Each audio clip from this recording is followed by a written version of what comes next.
touch. And then for the last 15 minutes, talking pints. We're over a drink. We have a civilized conversation with someone. We very often disagree, but we do it in a grown-up way. Come and join me on Farage.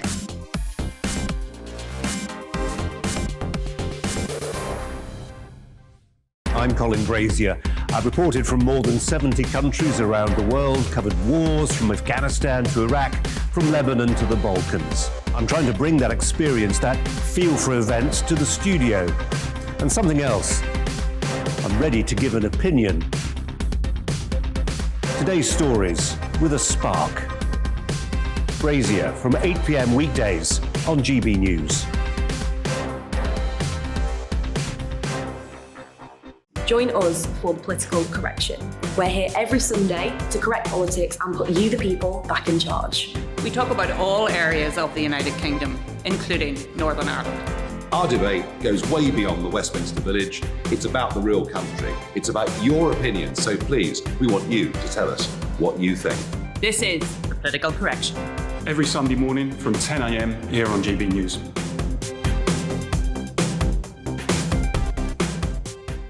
You're watching GB News live across the UK, the world, and our digital stream. GB News is Britain's news channel. We are the UK's home of discussion and debate from all perspectives. We're here for you. Don't forget to join our community by hitting the subscribe button. And download the GB News app so you can click and catch up on programmes anytime. We love to hear from you. Email us at gbviews@gbnews.uk. Thanks for being part of the GB News family.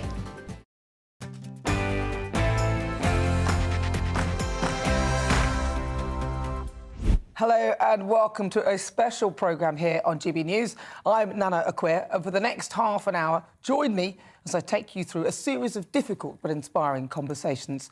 Each week on my Saturday show between 4 to 6 p.m, I sit down with someone who's not had the easiest of times in life to hear their story in their own words. It's not always easy to talk about, but join me and together we'll hear an untold story that deserves to be heard. What if I could tell you, give or take a few days or weeks, the likely date that you're going to die? That's the reality for people living with terminal illnesses. Back in August, I met artist Helen Lack. At just 54, she was given the news that would change the course of her life. She was diagnosed with triple-negative breast cancer. We sat down to discuss what it's like living with a terminal illness, and she started by sharing that moment when she was told of her diagnosis. We go back to January of 2020. I've been on an amazing holiday with my family. I went back to Australia, which was just everything I could have envisaged. It was a dream come true. I came back to the UK. I didn't see any symptoms. There was nothing untoward other than I woke up in the middle of the night one day and I just caught my right elbow across my chest and just felt this lump. And I took that on board at about 4 in the morning. At the time I knew something.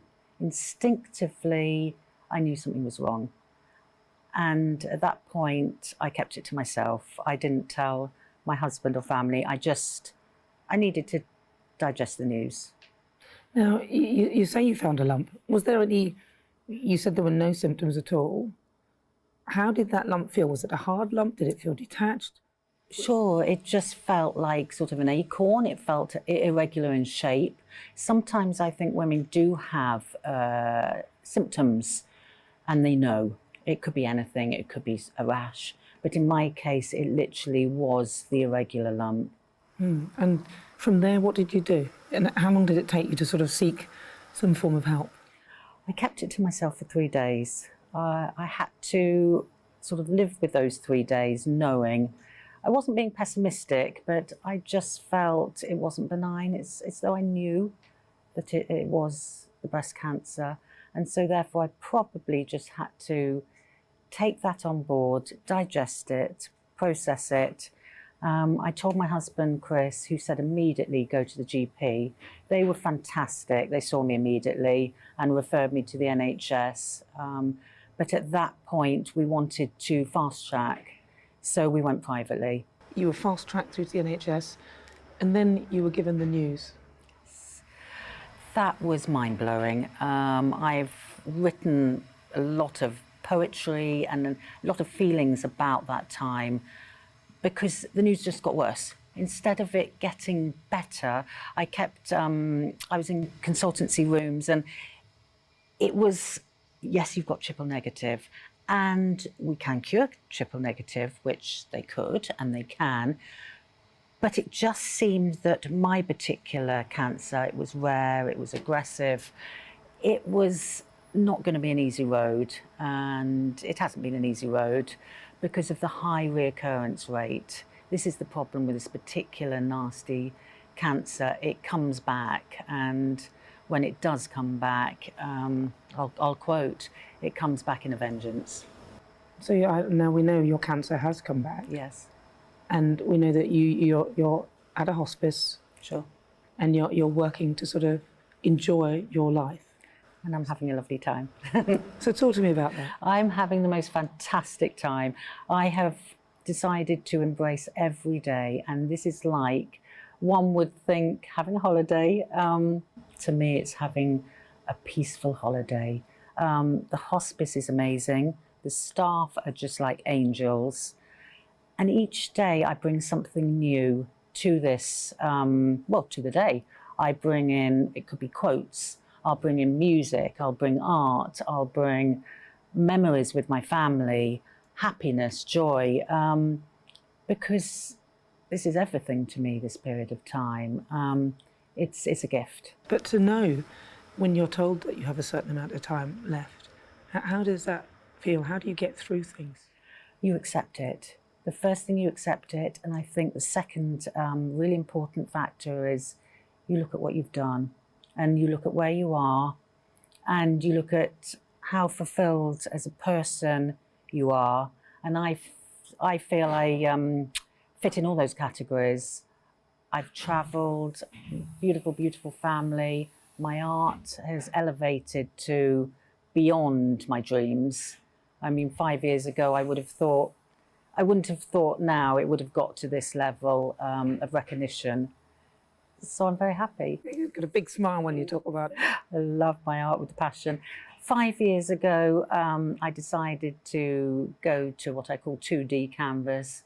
I'd worked as a fashion photographer in London and in my 20s, and decided it was time to paint. And there was no going back. I started off having lessons, like probably some people do, or following your instinct feeling, and realised I could do that on my own, and then went to London, did lots and lots of art fairs, met lots of other artists and peers, which was lovely because it's about networking as well. And just more projects, took on more projects, and just did lots of themes, new themes of work, new series of work. There was always a motivation behind the work. So you literally started painting 5 years ago? Sure. And since then you have achieved quite a few different things, haven't you? Talk to me about some of those. Firstly, well, where do I begin? Probably, I ended up with a piece of artwork in Manila, of all places. It was on a multinational screen in Manila in the Philippines. A piece called Candy, and this was a project, a digital project that was going on at the time, and I got selected for that, and I was, woohoo, this is like pretty awesome. Not every day do you land a piece, obviously, in the Philippines.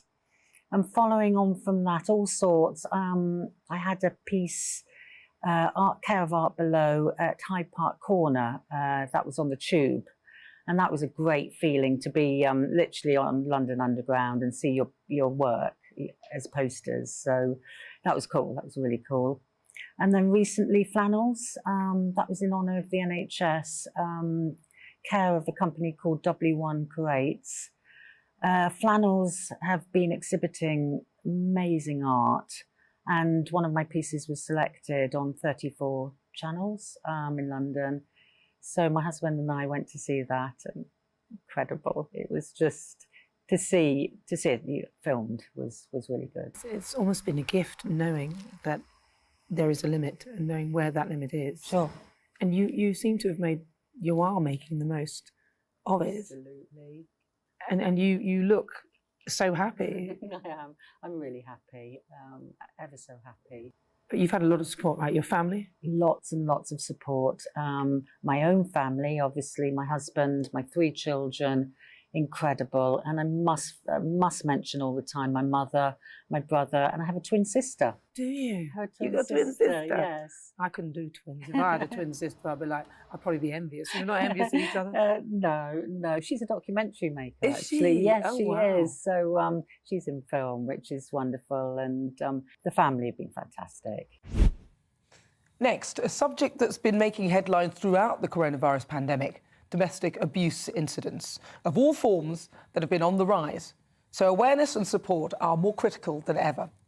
Samantha Billingham is a domestic abuse survivor and the founder of SODA, a charity which stands for Survivors of Domestic Abuse.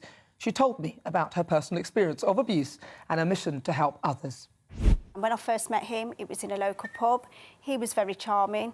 I sat with him. He made me feel so comfortable. There were no signs whatsoever for me to think any different. I left the pub that evening with him to go on to another pub, and he just said all the right things, and he made me feel very special. 2 weeks later, I moved into his flat with him. Wow, that was quite quick. That was very quick, which I now know is a huge red flag. Yeah. These relationships move very, very quickly, whether it's getting married, getting engaged, having children. And again, when I moved in, there were no signs whatsoever. It was a subtle abuse. So it started with the power and control at the honeymoon period of the relationship. It started with isolation. So when everything was all new and exciting, he didn't want me to see my parents. So it's something as casual as, oh, don't go and see your mum tonight. And before I knew it, I was seeing my mum less and less. And whenever I phoned my mum or I did see my mum, there was always consequences for me to pay. So he would smash up my phone, he would verbally abuse me. I was a legal secretary, I was really bubbly, I was really happy at home. And then this man came into my life and I lost everything. But how soon was it for him to behave in that way? Because you said you moved in within 2 weeks. Yes, I moved in within 2 weeks. He was still very calm, very charming, very caring, very loving. And even at the beginning with those sort of signs of isolation, there was no red flag. There was no reason for me. I wasn't scared of him at that point. I thought I was in love with him. He locked me in the flat. He wouldn't let me out the flat. Well, when did that happen then? That was very, very soon. So very soon? Very soon. So a couple of weeks you moved in? Yes. Your first sort of moment where he was not quite trying to isolate you, keep you from your family, how long did that take about? Probably 2-3 months. Okay. It was very, very quick, but because it's in the honeymoon, you don't see it as control. You think this person really loves you, you think they're genuine, you think they want to spend time with you. So when he said to me one morning, don't go to work, I was like, oh, I love my job. I was a legal secretary. It gave me freedom. He locked me in the flat. We lived on the 7th floor. Wow. He threw my mobile phone out of the window, so I couldn't phone into work. When I managed to get free, the first place I went was my workplace. I tried to explain what was happening behind closed doors, which was really difficult because you don't understand yourself at the time, because there were no visible signs, there was no physical violence at that time. It was once he'd got full control of me, that's when the physical abuse started. So when he first hit me, and we often hear people say, oh, if my partner ever hit me, I'd leave straight away. It doesn't work like that. He was so full of remorse. I remember looking at him and he was so sorry. He started to cry. He was very apologetic. So because at that moment I still love him and I still want to be with him, and I'm still not frightened at this point because it's only just happened. So I think, oh, he really is sorry because he's crying and he's telling me so. So I stayed. It was really strange because he made me feel the way the others felt. So I think that's where it becomes really clouded, because I make you feel loved. For example, he would say, oh, don't go out with that friend tonight because they're jealous of what we've got. They're jealous of us being together. So you think, perhaps he's right. So you don't see that person, but you don't realise that they're actually isolating you from everyone. So when you do realise things aren't going quite right, you have no one to turn to. What would you like to see change, and how can people get in touch with your organisation? I would like to see domestic abuse awareness in education. I know a lot of people get frightened when we talk about domestic abuse, but we need to instil this in our young children and our young people. So I believe that education is key in the way forward. And I would love to see the justice system ripped up and kind of built again in favour of all victims and survivors of domestic abuse. After the break, I'll share my experience as a mother when my child was born early. I'll speak to a mum whose 4 children were all born premature. Don't go anywhere.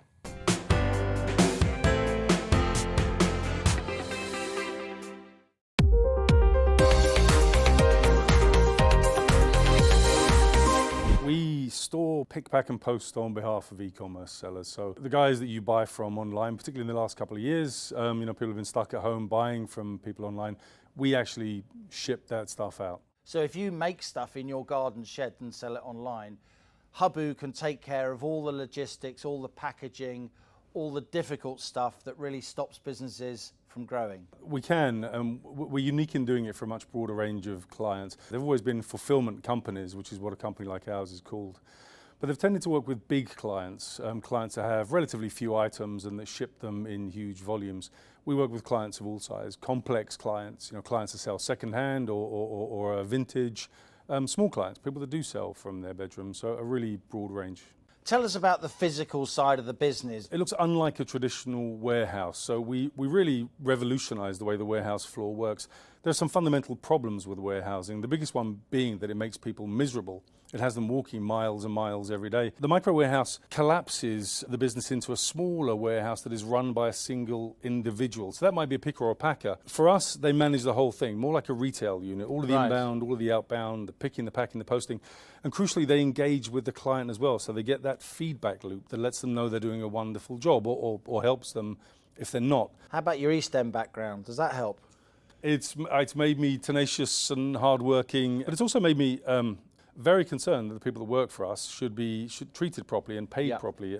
We work really hard to build the culture. Because you know what it's like at the sharp end. Yeah, exactly. It's just got sharper and sharper over the last 10 or 15 years. Those kinds of jobs, the wages haven't increased. Meanwhile, the cost of rent these days is ridiculous. It's really difficult for people to make ends meet that are doing those kinds of jobs.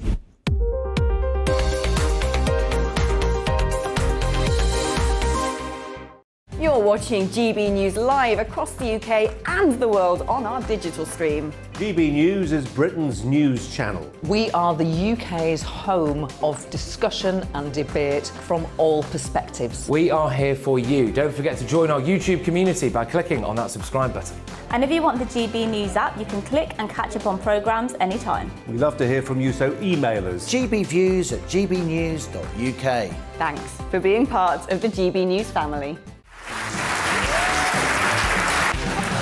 My name is Andrew Doyle. Join me every Sunday evening at 7 p.m. for Free Speech Nation. This is a show where we address current affairs and news stories of the week with the help of 2 wonderful comedian panellists. I brought in comics because I want to give it a lighter edge, and also they work for less. See you there.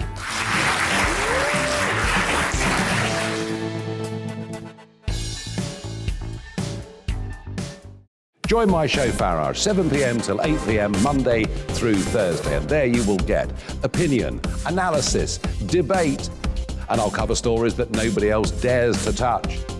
And then for the last 15 minutes, talking pints. We're over a drink. We have a civilized conversation with someone. We very often disagree, but we do it in a grown-up way. Come and join me on Farage.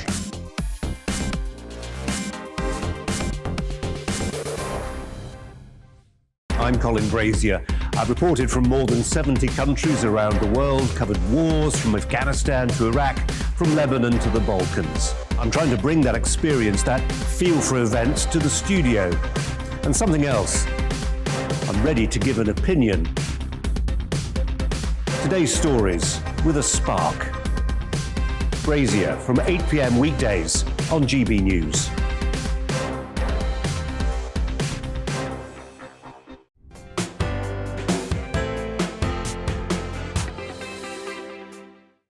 Welcome back to Difficult Conversations with me, Nana Akua, on GB News. Each week on Saturday, my show, between 4 to 6, I sit down with someone who's not had the easiest of times in life and hear their story. Now, a man who had his own struggles with drink and drugs is now using his experience to support other people to change their lives. DJ and co-founder of Break Free, Lee Butler, shared his experience of addiction with me. I wouldn't say I've got an addictive personality. I think lots of generations in that sort of dance era of the 90s were caught up in the ecstasy, the drug ecstasy, the lots of the new rave scene and acid scene that kicked in. And what started out as social use became abuse, which then became an addiction that no matter how hard I tried, I couldn't stop. And it was taking everything off me, my family, my mental health, my job, my wealth, everything. And it was very, very, very difficult to stop. Could you see yourself what was happening at the time, or were you just so obsessed with this particular addiction that you didn't notice these things were falling apart? At the beginning, when it was use and it was social use, I think I was caught up in the moment of the social side of it and the music and the nightclubs and the whole scene. But then when I got older and I got to a point where I was married with kids and my use was getting worse, and it went from ecstasy to cocaine, and the pain that cocaine brought to me and my family was that point that I did know I needed to stop, which is when I reached out to plenty of different services at the time, from AA to CA to the 12 steps to Addiction. And I was in and out of service for 15 years.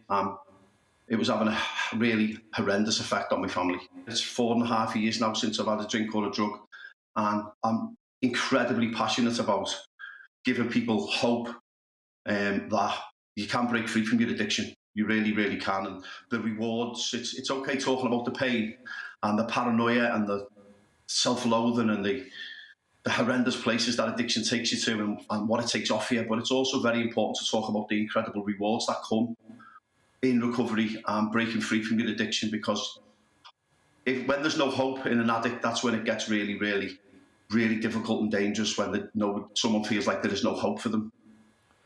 Now you've managed to break through from your addiction, do you get pangs of temptation still? No, I don't. Which is what we're doing at Break Free. It's a very sort of different technique and programme. We just launched our website, breakfreesupport.com, and our programme is nothing like the steps, for example. The steps is about accepting that you're powerless, accepting that you have an addiction for life, that you have a disease, and that you have to surrender to a higher spirit and take one day at a time, and you're always an addict in recovery.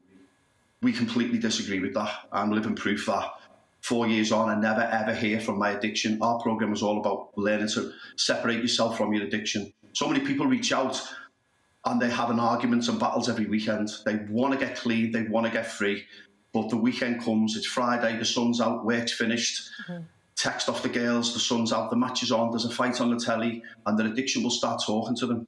I just have a few, don't go mad.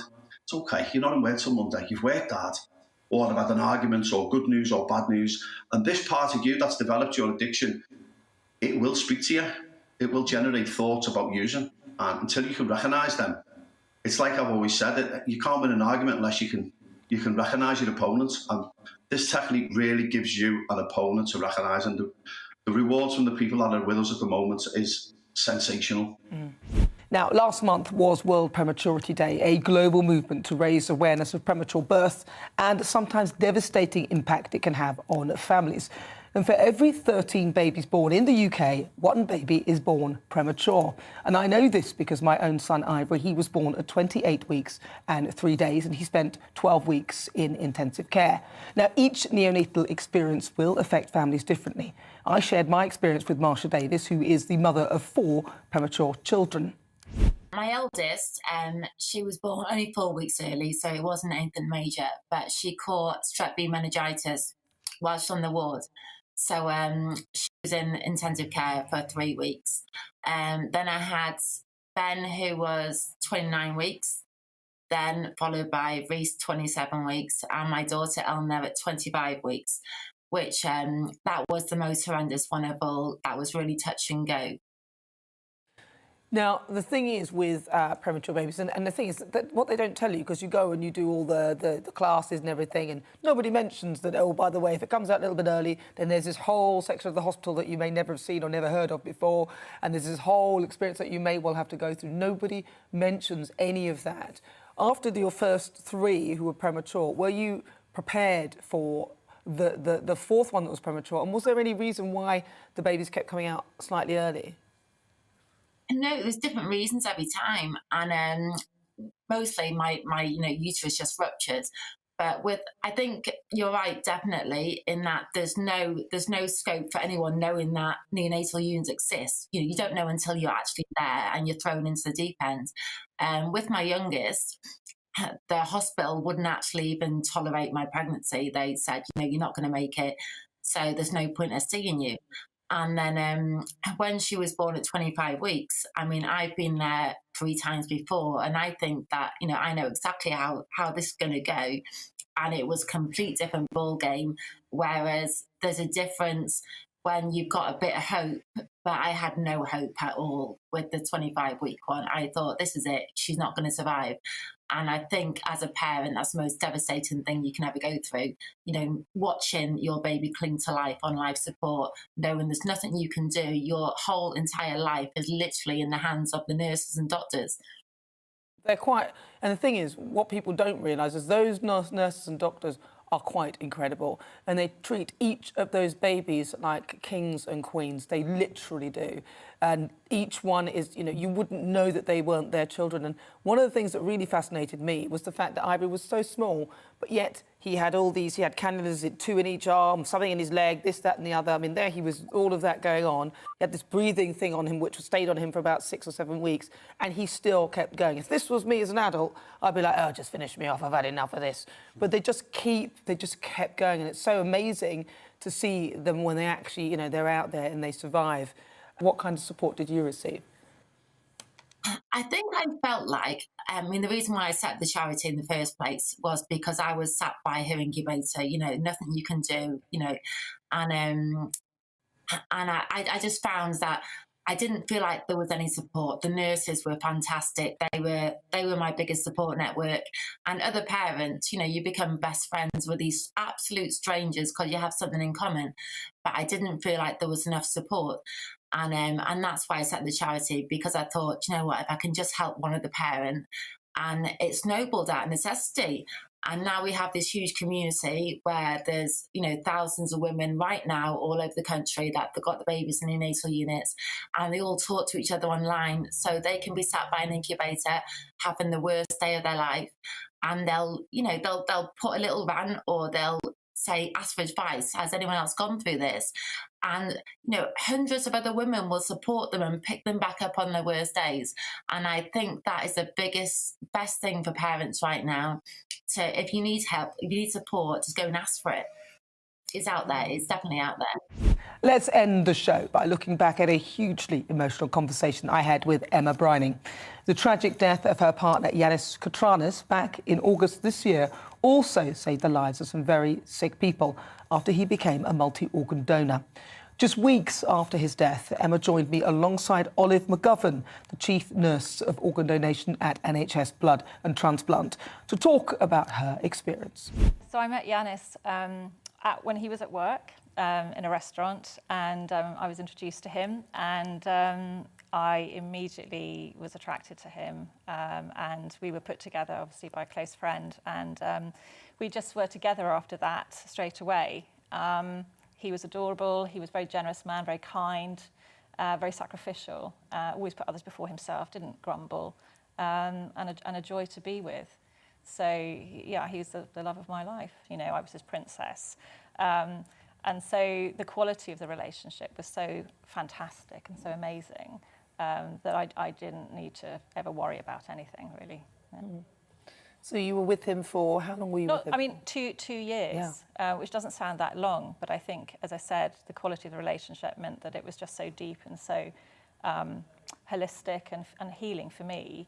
And I was very, very happy with him, and obviously we planned to be together for the rest of our lives. Now, of course, he died, and it was quite a sudden thing. It was. Unexpected. in so many ways. He wasn't ill, he wasn't sick. What happened? So I had a phone call from him. He was at work in the morning, and it sounded like he was having a stroke.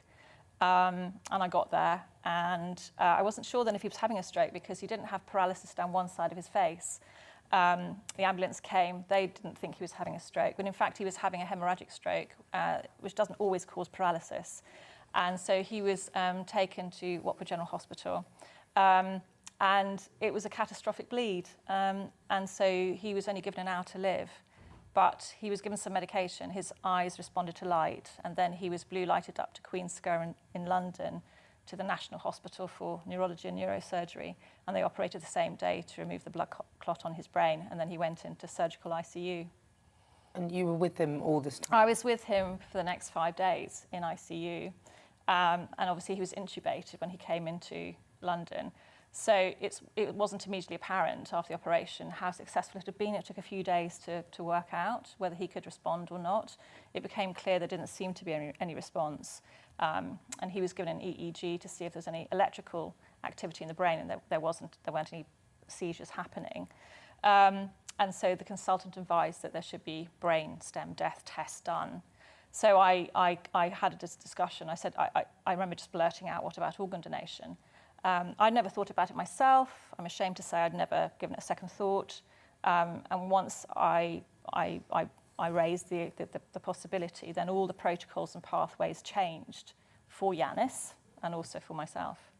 And at the time, obviously before you realised that he had passed away, were you able to speak to him at all? Did he say anything to you? The last time I was able to speak to him when he was conscious was as he went into A&E at Watford General Hospital. I wasn't allowed to go into A&E with him. So he wanted me to come. He told the ambulance staff he wanted me to come. He was able to speak a little bit. And I just said, look, I'm going to be here, darling. I'm not going anywhere. I'll stay with you. That's the last time I spoke to him. They wouldn't let you go in, was it because of COVID? Yeah.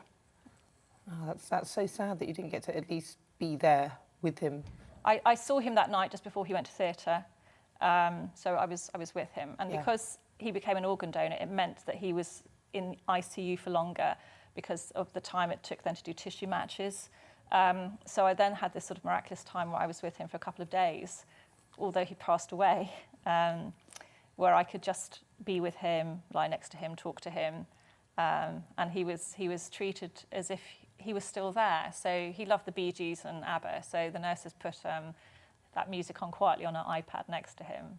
So, yeah. And of course we do have some photos of you with him as well, in ICU. Yeah. Sort of, we do. And they were wonderful. I mean, they were so supportive and kind. So I had the ICU nurses team, and I had the organ donor nurse team as well. So there were two teams actually then sort of working alongside each other and supporting me. And because you had been with him, I mean, it is a long time, really, 2 years to be with someone, especially if they are the one, and you know that. You do sort of know, don't you? And what about his family? Where were they? We were trying to get hold of them desperately. Some of his family were in Greece. We couldn't. The consultant was trying to get hold of his UK family and left messages. So it ended up me being the only one who could consent to organ donation and go through all the paperwork and the questions. And I think that's really when I found it incredibly hard. The actual paperwork is quite substantial. It is a legal document. You have to sign it at the end of it. And it was the hardest, most painful thing I've ever done, because I found that I had this sort of battle with my emotions to hang on to him.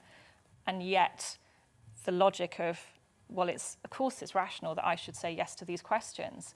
But I found that I was having to have a wave of grief, and then I had a sort of like period of cognition where I could like tackle another question, and then talk around the issues around a particular organ or particular piece of tissue, and then say yes to it, and then pause, and then so it took several hours to do, and I kind of lost track of time really as I was doing it. I can imagine. So Olive, organ donation, then, because you know your loved one has passed away, you've now got to think, oh, hang on, they're going to take bits out of their body, and they're going to be everywhere. And how do people get beyond that? And then what is the process once you've? Because Emma explained that there were a lot of forms. It was a legal document. It sounds really stressful, actually. It can be a very difficult time for families because actually their loved one has just died on an intensive care unit. But actually, what we do say to families is please make your donation decision, make your family aware of what your decision would be in the event of your death. These conversations happen at very upsetting times. So when families know what their loved one's donation decision is, it's easier for them to support that decision, and it's easier for them to honour their loved one's decision, just like, you know, Emma did. Organ donation can take, you know, a period of time, and the reason for that is we've got to make sure that organ transplantation is safe, and that we gather all of the medical and travel and social history in relation to the individual. It takes some time for organs to be matched and for us to actually bring in the potential organ recipients into hospital. So all of that can take a period of time. But actually, there are benefits to that, because you can spend those last remaining hours with your loved one, like Emma has just described, that she got to spend the last precious couple of hours with Yanis. So it is really, really important to talk to your family and let them know your donation decision. And it's obviously, the process means that my grief has been more complex and still continues to be. When I got to the end of the paperwork, the nurses said to me, it's very rare that someone consents to everything. And I thought, well, I can see why, because you just don't have the cognitive space to process these questions. But the last question was, would you be happy if the families of the organ recipients, or the organ recipient himself or herself, contacted you? And I said, yes, definitely. And I'm really excited about the prospect of that happening. Yanis was able to save the lives of 3 people through his organ donation. And then through his soft tissue donation, his heart valves went to the Brompton. So those are still to be transplanted, I think, at the moment, because they can be kept for longer. Also his eyes as well. So I was stunned to learn that eyes can actually benefit up to 8 people, and that soft tissue can actually be kept for up to a year. Usually those transplants take place within 3 to 4 months after the soft tissue's been retrieved, which happens the following day after the organ retrieval. So again, I've still got that sort of information to come as to who, again, has benefited in that way. So I really hope that there's some contact in the future, and I can sort of tell them more about Yanis, and obviously have another sort of chapter. And his part of him is out there somewhere. So that's an amazing, extraordinary thought, really, you know, to consider. Very brave, and to be so forward with it and forthcoming, especially after. Well, Yanis is very much, you know, gives me strength and the love that he gave me, and so it's really down to the sacrifice that he made. He did an enormous job. He was very heroic. And when actually the organ retrieval operation takes place, which happens at night time, they have a ceremony of honour to begin with, and so I wrote him a little letter which the nurse read out. And they also, again, played the Bee Gees all the way through it, apparently. And Manny, who was the sort of the lead surgeon from the Royal Free, he then put the Bee Gees onto his phone list. So Liza rang me, the nurse, at sort of 6:30 the next morning, told me it had gone. We got another kidney match during the operation, which was fantastic. She washed him, she put him in his shroud. And also, because I'm next of kin to an organ donor, it means I've got support for life as well from the NHS. And in fact, they actually have a research programme with the University of Salford, Manchester, to support organ donor families and see what the impact on them is long term. So there's a lot going on, and I would just say a little bit about research, because it's not just about consenting to organs and soft tissue, but if the organ or soft tissue isn't viable for some reason to be transplanted, you then have the option to say, can it go to research? Now, again, I've suddenly found I had all these questions about research and what that actually meant. Very small amounts of tissue. And then the impact for that, of course, is monumental. I mean, that could go on to save tens of thousands of lives in the future. So that's another question that one has to think about. That's all for today. You can hear more difficult conversations with me in the new year, every Saturday between 4 to 6 p.m. Thank you for joining me this afternoon on GB News.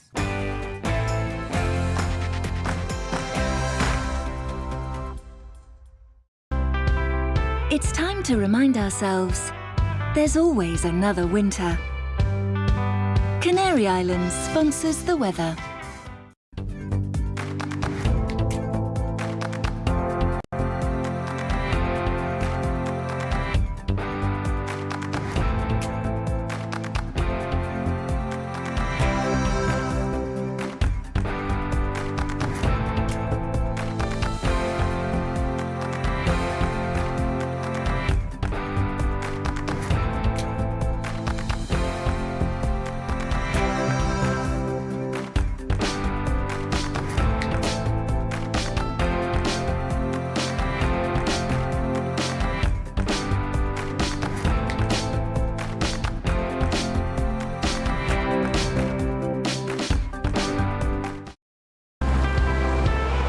Canary Islands sponsors the weather.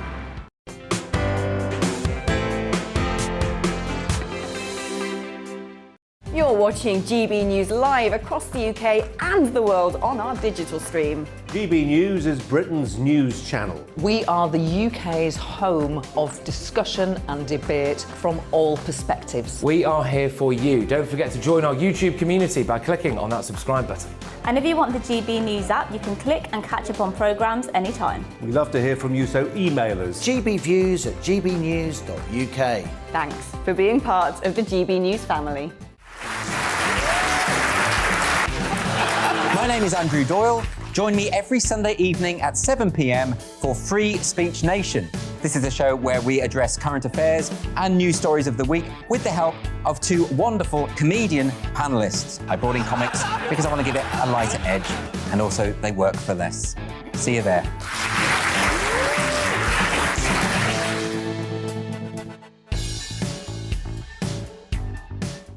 Join my show Farage, 7 p.m. till 8 p.m. Monday through Thursday, and there you will get opinion, analysis, debate, and I'll cover stories that nobody else dares to touch.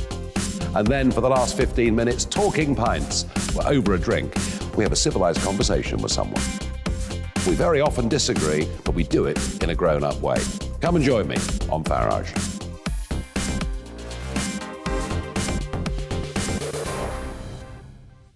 I'm Colin Brazier. I've reported from more than 70 countries around the world.